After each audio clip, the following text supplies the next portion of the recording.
Cowboys' addition of CD Lamb benefits Dak Prescott, but it might help Ezekiel Elliott even more.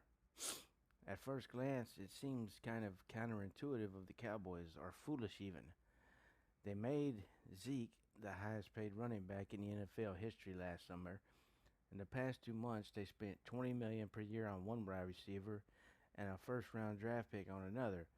That came despite the presence of a third wide receiver who eclipsed 1,000 yards in 2019. The Cowboys lavishly invested in a running back whose offensive best personnel grouping is 3 receiver sets. They appear more fixated on quarterback Prescott's toy chest than anything else. Amari Cooper, CD Lamb, and Michael Gallup should positively all impact not only Prescott in the passing game, but Elliott also stands to be as much of a beneficiary of this. The secret sauce to the Cowboys' running game last season was an ingredient that Kellen Moore applied liberally, as he and Elliott thrives when Dallas spreads out opposing defenses. Cooper, Gallup, and Randall Cobb each exceeded 700 snaps in 2019, and the offense was in 11 personnel, 1 running back, 1 tight end, and 3 wide receivers for about 2/3 of the plays from scrimmage. Of all personnel groupings the Cowboys deployed, including when multiple tight ends shared a field, Elliott found his greatest production from the 11 set look. So he did very well with the 11 set last year. He averaged 4.5 yards per carry on 301 attempts in 2019. According to PFF, he averaged 5.1 when in 11 personnel. So, yeah, he actually kicks butt when it's 11 personnel.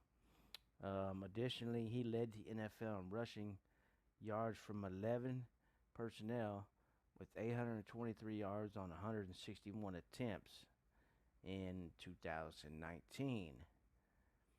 When Cooper, Lamb, and Gallup share a field in the future, defenses are going to have to respect the Cowboys' ability to pass. Defenses generally will be forced to replace at least one linebacker, with more likely defensive back switching to a nickel or dime sub package. So basically what that means was Elliott was getting busy. He was getting his work in. And actually he's not the highest paid back now. He's Christian McCaffrey is, but that doesn't mean anything anyway. His longest carry of the season was a 33-yard touchdown in the season finale against the Redskins. That was an 11 personnel. He bowled through 4 Buffalo Bills defenders, 3 of whom were defensive back, and evaded a 5th defender. That was an 11 personnel.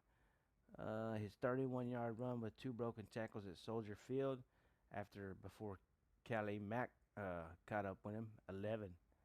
As a run blocker, CD Lamb exhibited physicality at Oklahoma and projects to be an asset for Elliott.